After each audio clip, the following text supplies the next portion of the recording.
గోదావరి కని సింగరేణి ఏరియా ఆసుపత్రిలో వైద్యుల నిర్లక్ష్యం మరో కుటుంబాన్ని దుఃఖంలో ముంచింది. జీడీకే2 ఇంక్లైన్లో ట్రామర్గా పనిచేసిన కొంపల్లి లింగయ్య కుమార్తె సుప్రియ 9 నెలల గర్భవతి కాగా శుక్రవారం నాడు తీవ్ర వెన్నునొప్పి రావడంతో కుటుంబ సభ్యులు ఆమెను సింగరేణి ఏరియా ఆసుపత్రికి తరలించారు.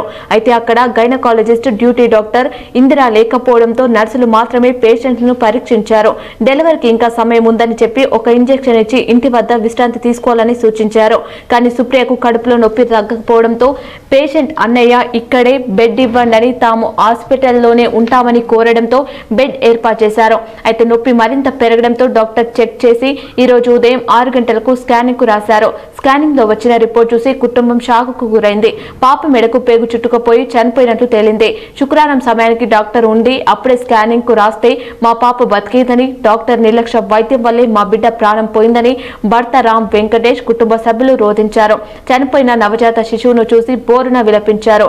ఏసీఎంఓ కార్యాలయం ముందు బటాయించి తమకు న్యాయం కావాలని నిర్లక్ష్యంగా వ్యవహరిస్తూ పేషెంట్ల ప్రాణాలతో చిలగాటం ఆడుతున్న డాక్టర్ ఇందిరాను డ్యూటీలో నుండి తొలగించి ఆమెపై చట్టపరంగా చర్యలు తీసుకోవాలని డిమాండ్ చేశారు.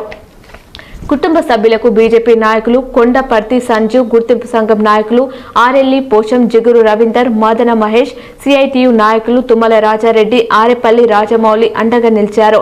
ఈ సందర్భంగా వారు మాట్లాడుతూ డాక్టర్ల నిర్లక్ష్యంతో ఇలాంటిది జరగడం దురదృష్టకరమని అన్నారు. ఆసుపత్రిలో డాక్టర్ అందుబాటులో లేరని, స్కానింగ్ యంత్రం ఉన్న రేడియాలజిస్ట్ తరచూ పనిచేయకపోవడం వల్ల పేషెంట్లు ప్రైవేట్ ఆసుపత్రులకి వెళ్లాల్సి వస్తుందని తెలిపారు. నిర్లక్ష్యపు వైద్యంతో గైనకాలజిస్ట్ డాక్టర్ ఇందిరా ఇంతకు ముందు కూడా ఇలాగే చేయడం జరిగిందని, ఇలాంటి డాక్టర్ను ఇక్కడి నుండి వెంటనే పంపించాలని, సింగరేణి యాజమాన్యం వెంటనే రేడియాలజిస్ట్ డాక్టర్ను ఏర్పాటు చేయాలని డిమాండ్ చేశారు. సింగరేణి యాజమాన్యం హాస్పిటల్ విషయంలో తీవ్రమైన నిర్లక్ష్యం ఉంది. గత 3-4 సంవత్సరాల కంచి సింగరేణి హాస్పిటల్లో కార్మిక కుటుంబాలు వైద్యం అందక లక్షలు ఖర్చు పెట్టుకొని ప్రాణాలు కోల్పోతున్న సమస్య ఉంది. దీనికి సంబంధించి సీఎంఓ గారికి, చైర్మన్ మెయిన్ డైరెక్టర్కి, డైరెక్టర్ పార్టీ ఎన్నిసార్లు విజ్ఞప్తి చేసినా ఎక్కడ వేసిన గుమ్మలు అక్కడే ఉంటుంది. పర్టికులర్గా గోదావరి హాస్పిటల్లో గైనకాలజిస్ట్ ఇందిరా మేడం అంటే ఆమె ఈ 2-3 సంవత్సరాల్లో ఒక 10 కేసులు ఉంటాయి. ఇవి గర్భిణీ స్త్రీలు ఆమె దగ్గరికి వస్తేనే బీపీ షుగర్లు పెరుగుతాయి. కొంచెం షుగరో బీపీ ఉందంటే ఈమె కేసు టేకప్ చేయదు. లక్షలు పెట్టుకొని బయట డెలివరీ కావాల్సిన పరిస్థితి వస్తుంది. ఈమె బయటికి పంపించిన కార్మికుల పిల్లలు, భార్యలు గవర్నమెంట్ హాస్పిటల్లో డెలివరీ అవుతారు రూపాయి ఖర్చు లేకుండా.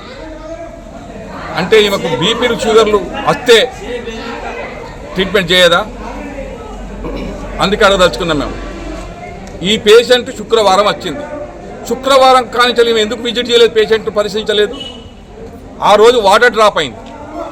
వాటర్ డ్రాప్ అయినప్పుడు కనీసం ఏదైతే స్కానింగ్ ఉందో ఆ రోజే స్కానింగ్ చేసి ఉంటే ఈ పాపకి ఈ దుస్థితి ఈ కుటుంబానికి పట్టేది కాదు. ఇవన్నీ కూడా నివృత్తి కావాలంటే ఈమె మాత్రం సింగరేణి హాస్పిటల్కి పైన ఈమె చూస్తేనే కార్మికుల పిల్లలు కానీ కార్మికుల భార్యలు ఎవరు వస్తలేరు. ఆమె ఉంటే భయపడిపోతున్నారు హాస్పిటల్కి. అందుకే ఇమీడియట్లీ ఆమె సస్పెండ్ చేయటం కాదు, ఈ సింగరేణికి ఆమె ఎంత మాత్రం కూడా యోగ్యం కాదు. ఆమెను విధుల నుంచి మొత్తం బహిష్కరించండి. ఆమెకు చాలా ప్రౌడ్. కార్మిక సంఘాలు మాట్లాడద్దు, ఆమెతోటి డెలివరీకి వచ్చే పేషెంట్లు మాట్లాడద్దు. అంత ప్రౌడ్గా ఒక సింగరేణిలో సేవా దృక్పథంతో హాస్పిటల్ ఉండాలి తప్ప ఒక పోలీస్ సిఐ దగ్గరకో, ఏసీపీ దగ్గరకో, డిఎస్పీ దగ్గరకు పోయినట్టు ఉంటుంది ఆమె దగ్గరికి పోతే పేషెంట్. అందుకని ఎట్టి పరిస్థితులు ఆమెని ట్రాన్స్ఫర్ చేస్తామంటే మళ్ళీ ఈ దరిద్రం తీసుకుపోయి ఇంకో హాస్పిటల్ పెట్టకండి దయచేసి. ఈ దరిద్రం ఇక్కడితో పోయండి. ఆమె రిజైన్ చేసుకొని పోవాలి, లేకపోతే ఖచ్చితంగా డిస్మిస్ అన్నది చేయాలి. శుక్రవారం రోజు సుప్రియ అనే డెలివరీకి సింగరేణి హాస్పిటల్కి వచ్చింది. వాళ్ళ నాన్న ట్వింక్లైన్లో పనిచేస్తాడు. శుక్రవారం వచ్చిన రోజు తీసుకున్న గత 6 నెలల కింద కూడా వచ్చి ఆమె రిపోర్ట్స్ అన్నీ సింగరేణి డాక్టర్లకు ఇచ్చి ఆమె లోపల ఉన్న బేబీ కూడా ఎట్లున్నదని బాగానే ఉన్నదని చెప్పడం జరిగింది. దాని ద్వారా డెలివరీకి అని 9వ మంత్ పడ్డ తర్వాత మొన్న శుక్రవారము పేషెంట్ రావడం జరిగింది. పేషెంట్ తీసుకొని ట్రీట్మెంట్ కూడా కొంత చేయడం జరిగింది.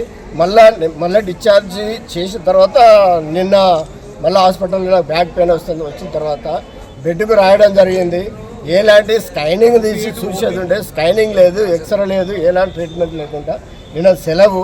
ఆమె మేడం ఇందిరా మేడం అట, మరి ఆమె గైనకాలజిస్ట్, ఆమె ఇంట్రెస్ట్ పెట్టలేదు. ఆమె పేషెంట్ను బెడ్ మీద వేసి సిటీ స్కానింగ్ కానీ ఎక్స్రే కానీ ఆమెకు సంబంధించినటువంటి డెలివరీకి సంబంధించినటువంటి ఏది కూడా చేయకుండా ఇవాళ పొద్దున ఆమె నైట్లో పాప కడుపులో చనిపోవడం జరిగింది.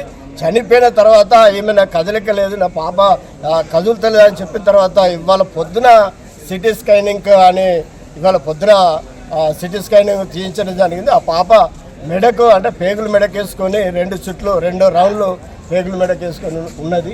వీళ్ళు నెగ్లెన్సీ వల్ల ఆ పేగులు టైట్ అయ్యి ఆ పాప లోపలనే కడుపులనే చనిపోవడం జరిగింది. దీనికి మొత్తం ఈ సింగరేణిలో ఇక్కడ ఆర్జీవన్లో ఉన్నటువంటి గైనకాలజిస్ట్ మేడం ఇందిరా, ఆమెకు సంబంధించినటువంటి ఇంకా డాక్టర్లు నైట్ షిఫ్ట్లో ఉన్న డాక్టర్ కూడా ఆమె ఏం కేర్ తీసుకోలేదు. అసలు ఇందిరా మేడం నిన్న 24 అవర్స్ హాస్పిటల్కి రాలేదట. ఆమె ఇంటికాడే ఉండే పేమెంట్ తీసుకున్నది. ఇక్కడ డ్యూటీలో ఉన్న డాక్టర్ కూడా ఆమె కూడా కేర్ తీసుకోలేదు. ఒక్కసారి కూడా ఆమె బెడ్ దాకా పోయి ఏమైందమ్మా ఎట్లున్నదమ్మా అన్నది తీయలేదు.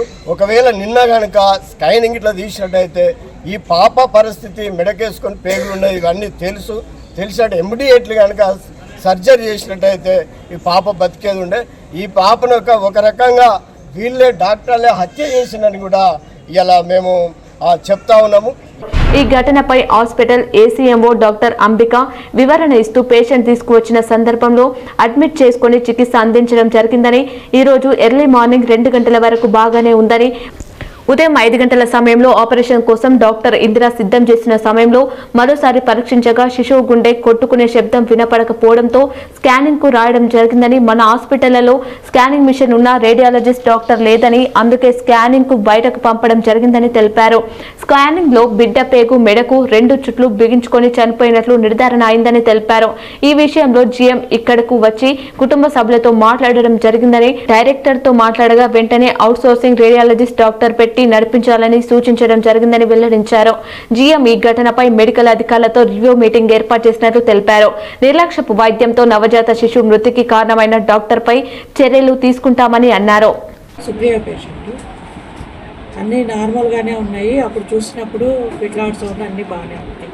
హార్ట్ సౌండ్స్ అన్నీ నైట్ అబ్జర్వేషన్ నుంచి రేపు ఈరోజు మార్నింగ్ సిజేరియన్ కానీ నార్మల్ కానీ ట్రై చేద్దామని చెప్పారు.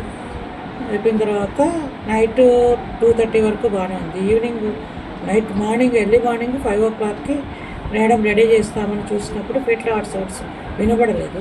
హార్ట్ సౌండ్స్ వినబడకపోతే ఇమీడియట్గా బయట మన దగ్గర రేడియాలజిస్ట్ లేకపోతే బయట స్కానింగ్ సెంటర్లో పంపిస్తే వాళ్ళు లోపల బేబీ డెత్ అయిందని చెప్పారు.